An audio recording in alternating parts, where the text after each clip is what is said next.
Oggi siamo qui in compagnia di questo microfono, ovvero un Beyerdynamic TG V50. Come suona? È adatto a far podcast? Scopriamolo insieme. Come ti dicevo nell'introduzione, oggi siamo qui con un microfono dinamico, un nuovo microfono dinamico, e ti dico una cosa: non ho mai provato un Beyerdynamic prima. Ok, Beyerdynamic è un marchio famosissimo soprattutto per le cuffie, però fa anche tanti microfoni, anche di un certo livello. Oggi siamo qui con questo microfono che è il TG V50, che costa circa 90 euro ed è un microfono dinamico. Ok, nel frattempo tu metti le migliori cuffie a disposizione, così riesci a sentire quello non tanto quello che ti sto raccontando, ma soprattutto il suono di questo microfono. Un po' di premesse. Allora, il microfono sta entrando dentro il mio Tascam Mixcast 4 senza nessun effetto, ok? Dopodiché in post-produzione semplicemente alzerò il tutto a meno 14 lufs in modo da fartelo ascoltare nel modo migliore, ok? Quindi non è applicato nessun effetto. Bene. Devo dirti una cosa, il gain di questo microfono è veramente, veramente molto alto. Mi ha sorpreso perché, sai, i microfoni dinamici non hanno tutta questa spinta di solito, questo qui invece sì. Quindi ho addirittura dovuto abbassare sul Mixcast 4 il gain che normalmente uso per gli altri microfoni dinamici. Quindi questo è un grosso vantaggio, perché questo microfono praticamente lo puoi pilotare con qualsiasi scheda audio. Ok, soprattutto se è una scheda audio moderna non hai alcun tipo di problema, se è una scheda audio vecchiotta, in questo caso specifico non hai nessun tipo di problema. È un microfono un po' particolare perché è più grande rispetto agli altri microfoni dinamici.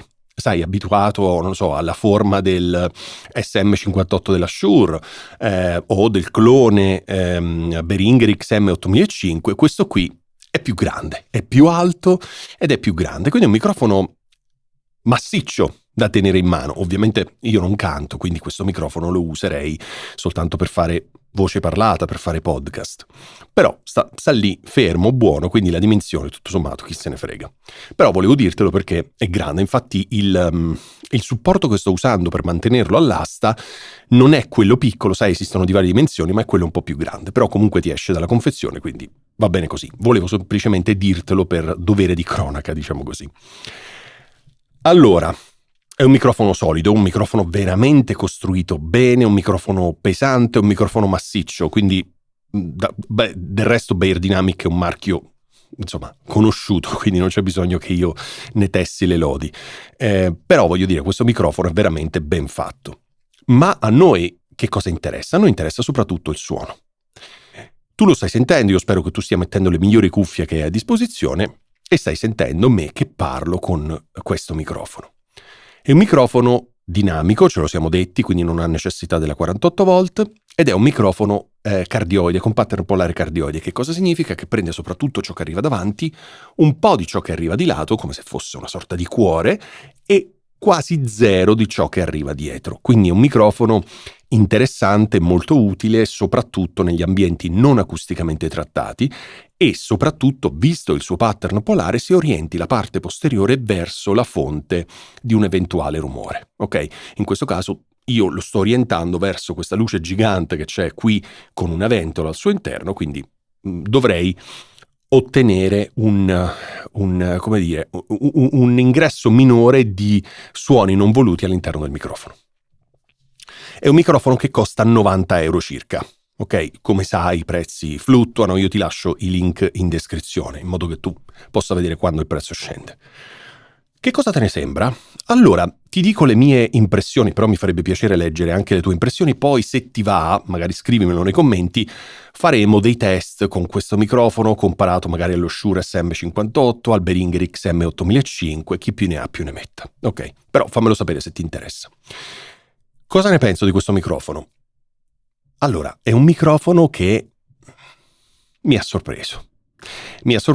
Allora, innanzitutto perché ho comprato questo microfono? L'ho comprato perché non avevo mai usato un microfono Beyerdynamic e quindi volevo provare la qualità di questi microfoni. Ho preso questo microfono, il 50 e non il 70, perché il 70 costa molto di più, non ero sicuro che mi sarebbe piaciuto e quindi ho preso questo microfono che comunque è un microfono di 90 euro, quindi voglio dire, di tutto rispetto, no? Se pensi che comunque anche lo Shure SM58 costerà forse un 10 euro, 10-15 euro in più, ma siamo lì, quello è il range di prezzo, ed è una bella fascia di prezzo intorno ai 100 euro, perché ci sono tantissimi microfoni molto molto validi. Certo, ci sono anche microfoni che non valgono niente in quella cifra, però ci sono tanti microfoni validi. Quindi questa è la motivazione perché ho preso questo microfono. Ma come mi sembra questo microfono? Mi piace veramente tanto. Mi piace tanto perché è un microfono scuro.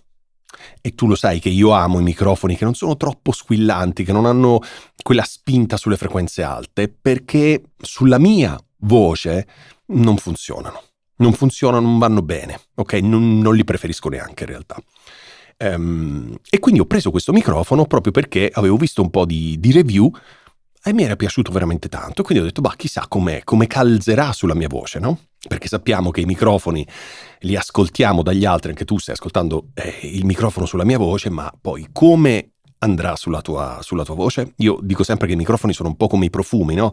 Lo senti in profumeria, quindi te lo spruzzi su quel fogliettino, sul tester, lo annusi ed è bellissimo, poi lo compri, torni a casa, te lo spruzzi e sulla tua pelle, perché ognuno di noi ha un profumo naturale, la propria pelle ha un proprio profumo, è più o meno bello rispetto a quello che avevamo visto. Quindi, al di fuori di questa metafora, un microfono che tu magari senti sulla mia voce o sulla voce di qualcun altro potrebbe risultarti bellissimo, e quando lo vai a provare in realtà non è così. Purtroppo sarebbe, in un mondo perfetto, sarebbe il massimo poter provare tutti questi microfoni, no? Avere un negozio che ha tutti questi microfoni e poterli provare. Certo, se siamo in Germania e siamo nella zona di Thomann, siamo fortunati. Se siamo magari in grandi città italiane, qualcosina troviamo, certo non troviamo tutti i microfoni, però insomma. Review come le mie, come quelle di altri, servono appunto a questo, fermo restando che poi sulla tua voce chissà. Ma questo lo sapevi, è una premessa che ho fatto, lo sapevi. Allora, il microfono mi piace tanto perché è un microfono molto silenzioso, quindi rigetta veramente tanto di ciò che non è la voce, di ciò che non è la fonte principale di suono, quella che arriva davanti, e quindi questa è una cosa fondamentale. Ha un timbro abbastanza scuro, è un microfono caldo, come dire, mi piace molto la sua risposta in frequenza. E io poi ti lascio, durante questo video hai visto, ti ho messo tutte le specifiche nel caso in cui ti interessa sapere tutte queste cose qui, anche il diagramma polare, anche lo spettro di frequenza, eccetera, eccetera, in modo che tu abbia una visione completa di quello che è questo microfono. Però io te l'ho raccontato e adesso mi farebbe piacere sapere tu che cosa ne pensi e soprattutto, come ti raccontavo prima, se vuoi che io faccia anche dei test tra questo microfono e magari lo Shure SM58, il Behringer XM8500, anche se ovviamente il Behringer XM8500 costa intorno ai 20 euro, questo costa 90 euro, non ha senso, però già con lo Shure SM58 potrebbe aver senso, oppure ci sono tanti altri microfoni che ho che potrei utilizzare appunto per fare questi test, ok? Spero che questo microfono ti sia piaciuto quanto è piaciuto a me e niente, aspetto i tuoi commenti e noi ci vediamo settimana prossima. Ciao!